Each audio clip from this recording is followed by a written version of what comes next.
16 December মহান বিজয় দিবস উপলক্ষে ঐতিহ্যবাহী ফুলবাড়ী ডিগ্রি কলেজের অধ্যয়নরত শিক্ষার্থীদের অংশগ্রহণে বালিশ পাচার, কুইজ প্রতিযোগিতা ও প্রীতি ফুটবল ম্যাচ অনুষ্ঠিত হয়েছে। বুধবার সকাল 11টা থেকে কুড়িগ্রামের ফুলবাড়ী উপজেলার স্বনামধন্য ফুলবাড়ী ডিগ্রি কলেজের আয়োজনে অত্র প্রতিষ্ঠানের অধ্যক্ষ আমিনুল ইসলাম রিজুর সভাপতিত্বে বিজয় দিবস 2025 উপলক্ষে কুইজ প্রতিযোগিতা ও ক্রীড়া অনুষ্ঠান অনুষ্ঠিত হয়েছে।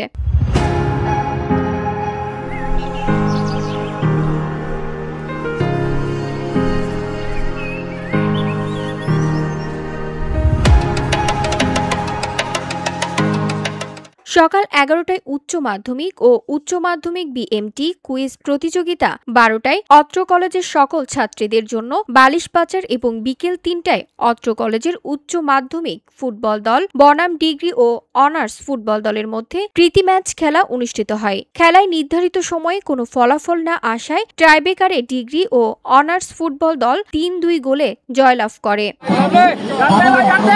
কলেজের প্রভাষক আবুর রহমান পাশার সঞ্চালনায় প্রধান অতিথি হিসেবে উপস্থিত ছিলেন ফুলবাড়ী ডিগ্রি কলেজের ম্যানেজিং কমিটির সভাপতি আব্দুল মান্নান মুকুল। বিশেষ অতিথি হিসেবে উপস্থিত ছিলেন উপজেলা বিএনপির সাবেক সিনিয়র সহসভাপতি লোকমান হোসেন সরকার। আরও উপস্থিত ছিলেন অত্র কলেজ গভর্নিং বডির সদস্য, সকল শিক্ষক, কর্মচারী, সকল বর্ষের শিক্ষার্থী ও সুধীজন।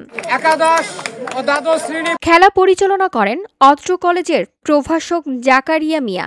সহযোগী হিসেবে ছিলেন আলমগীর হোসেন ও শাকিল। খেলা শেষে বিজয়ীদের মাঝে পুরস্কার বিতরণ করা হয়। VOD Bangla news desk.